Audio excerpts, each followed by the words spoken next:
সুপ্রিয় দর্শক, আসসালামু আলাইকুম। আপনাদের সবাইকে স্বাগত জানাচ্ছি এখনকার আলোচনায়। আপনাদের সঙ্গে আছি আমি সিরাজুল ইসলাম। দর্শক, গতরাতে আমেরিকা এবং ইরানের মধ্যে যে যুদ্ধ সংঘাত হয়েছে তাতে বড় রকমের ক্ষয়ক্ষতির খবর পাওয়া যাচ্ছে। কি কি ক্ষয়ক্ষতি হয়েছে সেটা একদম বিস্তারিত আমি তুলে ধরার চেষ্টা করব আজকের এই ভিডিওতে। সাথে সাথে একটু জানিয়ে রাখি, গতরাতে যে জাহাজে ইরান হামলা করেছিল এবং যে হামলাকে কেন্দ্র করে এই সংঘর্ষ, সেই জাহাজটায় আমেরিকা ইসরায়েলের কারো ছিল না, কিন্তু জাহাজে যে 11 জন নাবিক ছিল তার সবাই ভারতের। 10 জন নাবিককে উদ্ধার করা গেলেও একজন নাবিক এখনও নিখোঁজ। হামলার ঘটনায় ভারত নিন্দা জানিয়েছে, ভারত আরও কিছু বক্তব্য দিয়েছে। এদিকে সর্বশেষ খবরে দেখলাম রাশিয়া ইউরোপের কাছে আর ডলারে বা ইউরোতে কোনো তেল বিক্রি করবে না। তেল চুক্তি যা হবে তা সব রাশিয়ান মুদ্রা রুবল অথবা চীনা মুদ্রা ইউয়ানে। তাহলে প্রশ্ন আসছে, বিশ্ব কি খুব দ্রুত পরিবর্তিত হয়ে যাচ্ছে কিনা? বিশ্ব ব্যবস্থা, ডলার সিস্টেম, ডিডলারাইজেশন প্রক্রিয়া, এ সমস্ত কি খুব দ্রুত গতিতে এগিয়ে যাচ্ছে? এপাশে হরমুজ প্রণালী নিয়ে পরস্পর বিরোধী বক্তব্য পাওয়া যাচ্ছে। আমেরিকা বলছে হরমুজ প্রণালী খোলা আছে, জাহাজ চলাচল অব্যাহত আছে। ইরান বলছে হরমুজ প্রণালী সম্পূর্ণভাবে বন্ধ এবং পরবর্তী নির্দেশ বা সুযোগ না দেওয়া পর্যন্ত কোনো জাহাজ চলাচল করবে না। আসলে পরিস্থিতি কি? সুপ্রিয় দর্শক, এই বিষয়গুলো নিয়ে আমি এখন বিস্তারিত আলোচনা করার চেষ্টা করব। আশা করি আপনারা সঙ্গেই থাকবেন। দর্শক, গত রাতে সাইপ্রাসের পতাকাবাহী একটি জাহাজ, এই জাহাজটা যাচ্ছিল ওমানের উপকূল দিয়ে। জাহাজটা ওমানের উপকূল দিয়ে হরমুজ প্রণালী পার হতে চেয়েছিল, নাকি ওমানের উপকূল দিয়ে হরমুজ প্রণালীতে ঢুকে পারস্য উপসাগরের দিকে যাচ্ছিল, পরিষ্কার না। এই তথ্য পাওয়া যায়নি, আমি খুব চেষ্টা করেছি, কিন্তু জাহাজটি ওমানের উপকূল দিয়ে যাচ্ছিল, এইটা হলো ফ্যাক্ট। তা ওমানের উপকূল দিয়ে জাহাজ চলাচল তো নিষেধ করে রেখেছে ইরান। তারা বলছে যে তারা যে নির্দেশনা দিয়েছে যে রুটে যাবে জাহাজ, সেই রুটেই শুধুমাত্র জাহাজ যাবে, এর বাইরে যাবে না। জাহাজটা ছিল সাইপ্রাসের পতাকাবাহী। এখন সাইপ্রাসের পতাকাবাহী মানেই সাইপ্রাসের জাহাজ তা কিন্তু না, ইসরায়েলেরও না, আমেরিকারও না। আসলে কোন দেশের সেটা পরিষ্কার না। জাহাজটি ছিল একটি কন্টেইনার জাহাজ। এখন এই কন্টেইনার জাহাজে পোশাক আশাক, কাপড় চোপড়, ইলেকট্রনিক সামগ্রী বা ইস্পাত বা আদার অন্যান্য পণ্য সামগ্রী নেওয়া হয়। তেলবাহী জাহাজ না, এটা কন্টেনার জাহাজ। মানে এই কন্টেনারে করে যে সমস্ত পণ্য নেওয়া হয় সেই জাহাজ। সাইপ্রাসের সাথে কিন্তু ইসরায়েলের খুব গভীর সম্পর্ক। এখন সাইপ্রাসের পতাকাবাহী এই জাহাজটা ইসরায়েলে যাচ্ছিল কিনা সেটা একটা প্রশ্ন। জাহাজটা জেবেল আলী বন্দরের কাছে আঘাতপ্রাপ্ত হয়। অর্থাৎ জেবেল আলী বন্দর হচ্ছে সংযুক্ত আরব আমিরাতের বন্দর। এইখান থেকে হয়তো ধারণা করা যায় যে জাহাজটা হয়তো সংযুক্ত আরব আমিরাত থেকে ইসরায়েলের দিকে বা ইসরায়েলি পণ্য নিয়ে যাচ্ছিল, বাট সাইপ্রাসের পতাকাবাহী জাহাজ। এবং ইসরায়েলের সাথে ভারতের যথেষ্ট ঘনিষ্ঠ সম্পর্ক, নাবিক সবাই কিন্তু ভারতের। আমি এর মানে কোনো সিদ্ধান্ত দিচ্ছি না, কিন্তু ঘটনাগুলো আমি শুধু তুলে ধরছি। আসলে কি ঘটেছে আমরা পরিষ্কার না। এই জাহাজে হামলার পর আমেরিকা ইরানের উপর হামলা চালায় এবং 140টি লক্ষ্যবস্তুতে বিভিন্ন জায়গায় হামলা করেছে। আমেরিকার যুদ্ধমন্ত্রী পিট হেগসেথ বলেছেন যে আমরা বারবার ইরানকে বলেছি যে তোমরা এরকম হামলা করো না, এখন মজাটা বুঝুক। তিনি যা বলেছেন তার মানে দ্বারা এইরকম যে মনে হচ্ছে যেন আমেরিকা ইরানকে একেবারে ধ্বংস করে দিয়েছে, এখন মজা বুঝুক, বিষয়টা তারা বুঝুক। এদিকে এই যে সাইপ্রাসের পতাকাবাহী যে জাহাজ হামলার শিকার হলো, সেই জাহাজে যে 11 জন নাবিক, ভারতীয় নাবিক ছিল, তাদের ভিতরে 10 জনকে উদ্ধার করা গেছে, একজনকে পাওয়া যায়নি, নিখোঁজ। সম্ভবত মারা যেতে পারে, সাগরের ভেতরে কি হয়েছে এখনও পরিষ্কার না। এই ঘটনার অর্থাৎ এই হামলার নিন্দা জানিয়েছে ভারত। ভারত বলেছে যে আন্তর্জাতিক পানিসীমায় বা আন্তর্জাতিক নৌপথে আন্তর্জাতিক আইন অনুসারে স্বাধীনভাবে জাহাজ চলাচলের সুযোগ থাকা উচিত।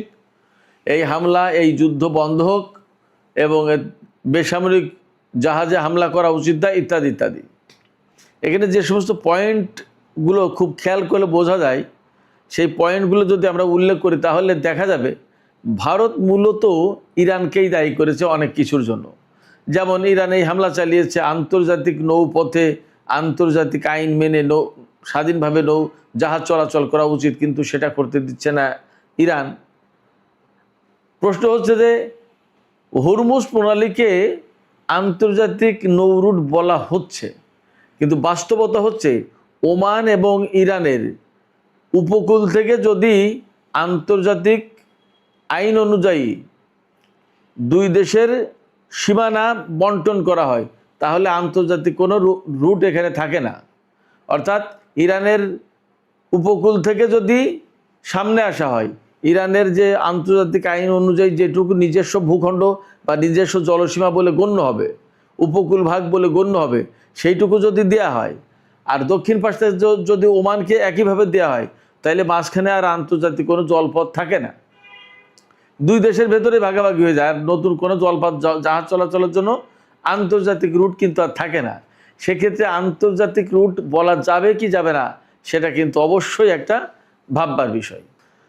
তারপরে ভারত বলেছে সংঘাত না, কূটনৈতিক আলাপ আলোচনার মাধ্যমে এই সমস্যার বা এই সংকটের সমাধান করতে হবে।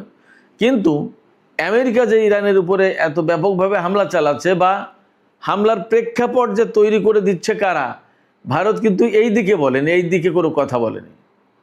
যাই হোক, আমি ভারতের প্রসঙ্গটা শেষ করি এখানেই, আমরা চলে যাই অন্য আলোচনায়। সেই আলোচনাটা হচ্ছে যে কালকে যে হরমুজ প্রণালীকে কেন্দ্র করে এত সংঘাত সংঘর্ষ হলো, তাতে আমেরিকা প্রথমে ইরানের উপর হামলা চালিয়েছে। ইরানের বিভিন্ন ড্রোন কেন্দ্র, কন্ট্রোল অ্যান্ড কমান্ড সেন্টার, তারপরে ক্ষেপণাস্ত্র উৎক্ষেপণ কেন্দ্র, লঞ্চার, এরকম বিভিন্ন জায়গায় হামলা চালিয়েছে। এর ভিতরে সামরিক বেসামরিক বহু লক্ষ্যবস্তু আছে। কিশদ্বীপ, কেশমদ্বীপ, তারপরে আপনার খুজেস্তান প্রদেশ, ইরানের মধ্যাঞ্চলীয় প্রদেশ, মধ্যাঞ্চলী মানে ইস্পাহান প্রদেশ, এই সমস্ত জায়গায়। এমনও খবর পেয়েছি, আমি তো আগেই আপনাদেরকে জানিয়েছি আমার ছোট ছেলে ইরানে চলে গেছে, যুদ্ধের কারণে চলে এসেছিল, 3-4 দিন আগে চলে গেছে, 9 তারিখে সে ইরান পৌঁছেছে। সে জানালো তেহরানেও যুদ্ধ বিমানের শব্দ পাওয়া গেছে। এখন এই যুদ্ধ বিমান ইরানের বিমান ছিল নাকি আমেরিকার বিমান ছিল পরিষ্কার না, কারণ রাতের অন্ধকার। তো তেহরানের আকাশে যখন যুদ্ধ বিমানের শব্দ পাওয়া গেছে, তার মানে তেহরানের আকাশের দিকে আমেরিকা বা ইসরায়েলের বিমান গিয়েছিল। তার মানে বেশ বড় 140টা লক্ষ্যবস্তুতে হামলা করেছে, খুব সহজ কথা না। এর জবাবে ইরান যে হামলা চালিয়েছে তাতে কি কি ক্ষয়ক্ষতি হয়েছে, বড় রকমের ক্ষয়ক্ষতি হয়েছে। আমি আপনাদেরকে একটু শোনাই, দেখবেন। সর্বশেষ খবরে যা জানলাম, আমেরিকার একটি, আমার কাছে মনে হলো যে F-35 যুদ্ধ বিমান ভূপাতিত হয়েছে, ক্ষতিগ্রস্ত হয়েছে। এরপরে কাতারে মার্কিন যুদ্ধ বিমান রক্ষণাবেক্ষণ এবং মেরামত করার যে কেন্দ্র, এটা একদম কমপ্লিটলি ধ্বংস হয়ে গেছে, সম্পূর্ণভাবে ধ্বংস হয়ে গেছে। জর্ডানে মার্কিন কন্ট্রোল অ্যান্ড কমান্ড সেন্টার একদম সম্পূর্ণভাবে ধ্বংস হয়ে গেছে। জর্ডানে মার্কিন যুদ্ধ বিমানের জন্য যে জ্বালানি ডিপো, যেখানে জ্বালানি তেলের মজুদ রাখা হয়, সেই ডিপো ধ্বংস হয়েছে। এরপরে কুয়েতে মার্কিন ক্ষেপণাস্ত্র প্রতিরক্ষা ব্যবস্থা, পেট্রিয়ট সিস্টেম যেটা, সেটা ধ্বংস হয়েছে। যে পেট্রিয়ট দিয়ে ইরানের ড্রোন, ক্ষেপণাস্ত্র বা বিমান ধ্বংস করবে, সেই পেট্রিয়ট ব্যবস্থাই ধ্বংস হয়ে গেছে। এর আগে তো থার্ড পেট্রিয়ট গেছিলো, এবারও নতুন করে পেট্রিয়ট ব্যবস্থা গেল। তার মানে গত রাতে বড় রকমের ক্ষয়ক্ষতির মুখে পড়েছে আমেরিকা। কাতারে একটি স্যাটেলাইট কমিউনিকেশন অ্যান্টেনা ধ্বংস হয়েছে। আরব আমিরাতের আল জাফরা বিমান ঘাঁটি ব্যাপকভাবে ক্ষতিগ্রস্ত হয়েছে। ইরান কালকে ব্যাপক হামলা চালিয়েছে। এর পাশাপাশি হরমুজ প্রণালী তো ইরান একেবারে কমপ্লিটলি শাটডাউন করে দিয়েছে, বন্ধ করে দিয়েছে।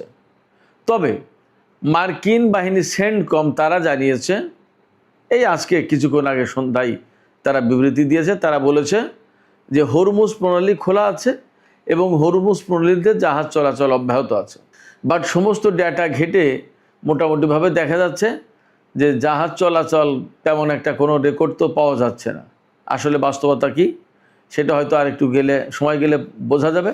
তবে এর আগেও যখন হরমুজ প্রণালী বন্ধ করে দিয়েছিল ইরান, তখন কিন্তু আমেরিকা এরকম দাবি করেছিল যে হরমুজ প্রণালী খোলা আছে এবং জাহাজ চলাচল করছে, বাট সেই তথ্য কিন্তু আসলে সত্য বলে নিশ্চিত হওয়া যায়নি। এদিকে আমেরিকা এবং ইরানের ভিতরে নতুন করে গত কয়েকদিন ধরে যে সংঘর্ষ যুদ্ধ চলছে তা কিন্তু বড় মারাত্মক আকার ধারণ করতে পারে বলে আশঙ্কা করা হচ্ছে। ইসরায়েলের সামরিক বাহিনী তারা বলছে যে আমরা স্ট্যান্ড বাই আছি, প্রয়োজন হলেই বা কমান্ড দিলেই তারা শুরু করবে। তার মানে আবার ইরানকে আমেরিকা এবং ইসরায়েলের এই বাহিনীকে মোকাবেলা করতে হবে এরকম পরিস্থিতি মনে হচ্ছে। এই দিকে এই রকম যখন উদ্বেগ উৎকণ্ঠা ছড়িয়ে পড়েছে নানা প্রশ্ন, তখন কিন্তু পাকিস্তান, সৌদি আরব তারা বসে নেই, তারা নানা রকমের তৎপরতা কথাবার্তা চালাচ্ছে।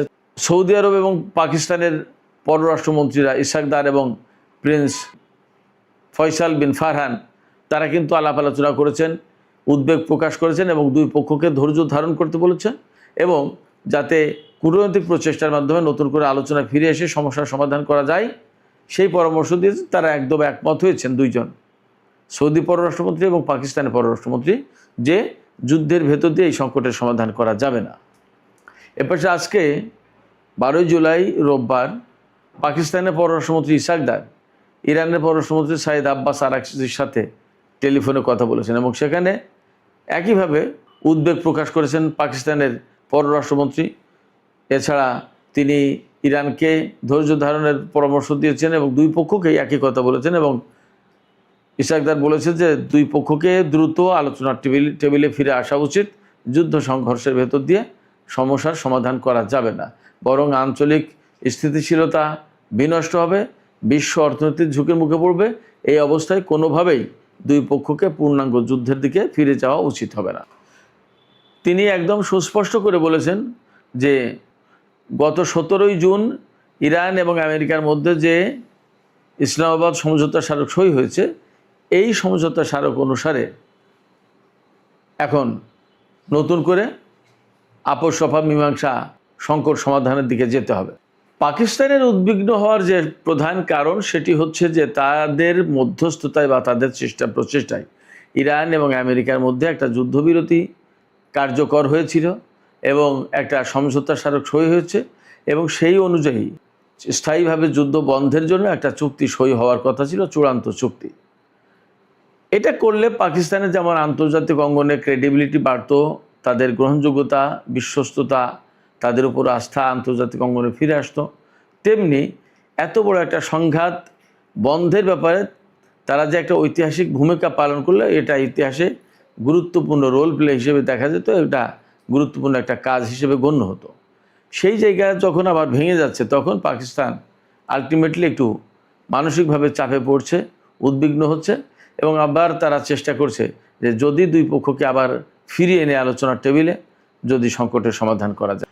তো সুপ্রিয় দর্শক, আলোচনা শেষ করব। আলোচনা শেষের আগে এই কথাই আমি বলবো যে একদম পরিষ্কার হয়েছে গত কয়েক মাসের যুদ্ধ বিগ্রহের ভেতর দিয়ে আমেরিকা, ইসরায়েল এবং ইরানের ভিতরে যে যুদ্ধ চলছে তাতে ইসরায়েল এবং আমেরিকা যতই চেষ্টা করুক ইরানকে তারা পরাজিত করতে পারছে না এবং তারা যে সমস্ত লক্ষ্য নিয়ে এই যুদ্ধ শুরু করেছিল তার একটাও পূরণ করতে পারেনি। এখন নতুন যে লক্ষ্য নির্ধারণ করেছে যে হরমুজ প্রণালী অবশ্যই খুলতে হবে, তার বিপরীতে ইরান একদম কমপ্লিটলি বন্ধ করে দিল হরমুজ। সেক্ষেত্রে যুদ্ধ হয়তো করা যাবে, অনেক বড় সংঘাতের দিকে যাওয়া যাবে, কিন্তু বাস্তবতা হচ্ছে সংকটের সমাধান করা যাবে না। যুদ্ধের ভেতর দিয়ে সংকটের সমাধান হবে না। তাহলে কি?